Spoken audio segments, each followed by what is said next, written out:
Well, for all the Magic's domination, they really were something of a mystery going into the Eastern Conference Finals. A lot of people wondering what would happen if they got a real challenge from somebody in the East. Well, we found out today as their 14-game win streak came to an end in Game 1 of the Eastern Conference Finals. The two point guards been so dominant for their team so far this postseason. Rajon Rondo to Ray Allen for the lay-in, and Allen just kept finding his way to the rim.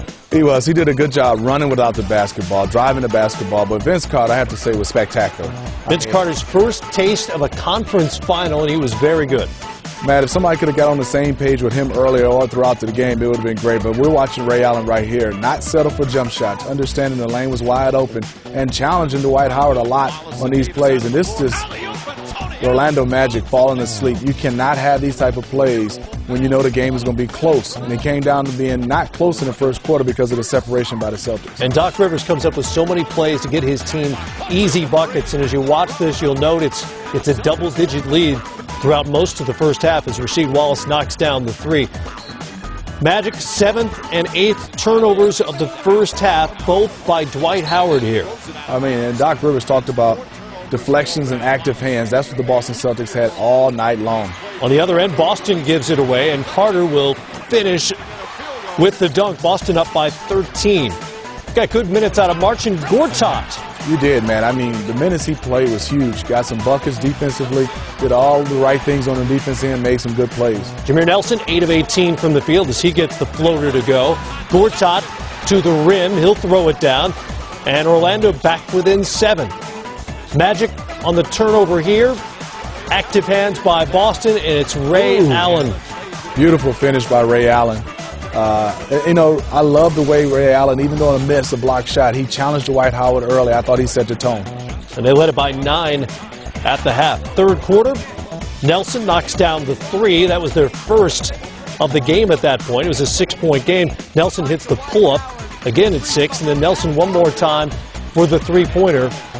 And Orlando making a game out of this. They got it to within 3. Paul Pierce got hot in that third quarter. He had 13 in the quarter. Rondo, the floater.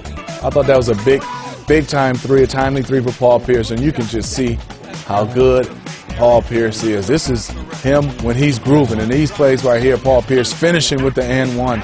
What can you do when he gets it going from that elbow? Because he can knock it down and he can drive off the one dribble. And Pierce drawing a couple of defenders to set up Rasheed Wallace, who will knock down that three and make it a 17-point Boston advantage. Fourth quarter, Jason Williams knocks down a three. Michael Petrus on the next possession would hit a three. Things getting interesting again as they get it back down to 10. The three-point shot for Orlando is huge, and also for the Boston Celtics. I love Jameer. He did the right thing, trying to stop KG, then build back out to Ray Allen. But you got to understand, a quick release of Ray Allen, you're going to be late. Stan Van Gundy gave J.J. Redick a lot of quality crunch time minutes in that fourth quarter. He responds with a floater there to cut it to 5. Howard is there on the putback on the Nelson miss. Probably was fouled on the play. No call, and it's a three-point game. Magic would foul Paul Pierce. He would hit the first. The second, likewise, is true, and it's a 5-point, 2-possession game.